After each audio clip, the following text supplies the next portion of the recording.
As the waters of democracy swirl and churn in the wake of our latest presidential election, let's take a trip back in calmer waters.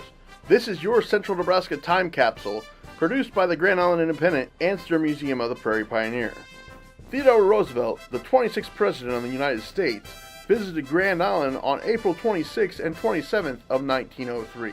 While images of his arrival at the train station and wielding a shovel at the groundbreaking for the Grand Island Public Library are well known, what's not so well known is the visit almost didn't happen. In September of the previous year, Roosevelt was seriously injured by an out-of-control trolley car in Pittsfield, Massachusetts. An incident that killed one of his bodyguards and left the chief executive with several wounds to his face and bruising to his legs. He would require surgery to deal with subsequent infections and issues related to the incident, and his traveling schedule was briefly put on hold. But the man who once compared himself to a bull moose would not be kept down and returned to his travel schedule, which included Nebraska, where he hoped to loosen the grip of political opponents, including the well-known William Jennings Bryan.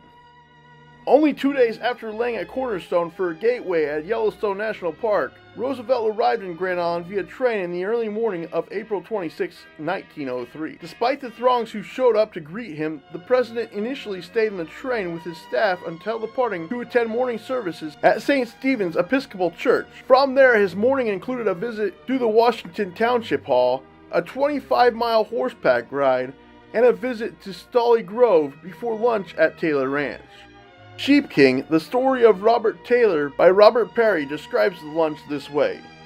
Someone remarked that there was an 18-day-old baby in the house, and Roosevelt requested that it be brought down. He had to see the baby. Of course his wish was gratified. This baby was Grace, the Taylor's fourth child, who was born April 9th. This incident reminds us of the fact that Agnes Taylor, during the 2 weeks following her labor with Grace, supervised the preparations for a presidential luncheon. The president spent the rest of the day visiting the Soldiers and Sailors Home and the Baptist College before returning to his rail car to prepare for the next day's events. Monday, April 27th started with a parade through Grand Island's business district, then on to the groundbreaking at the library. After breaking ground with a shovel, which is part of Stir Museum's artifact collection, the president spoke at Dodge School to thousands in attendance. From that speech, Roosevelt spoke about the benefits of raising strong crops and even stronger children. I passed through rows of school children, the president said. Now I am proud as an American of what Nebraska has done with its products of farm and range. I am proud of the material development, but above all, what really counts in any state in any time is the character of the men and women whom the state produces. That is an essential thing.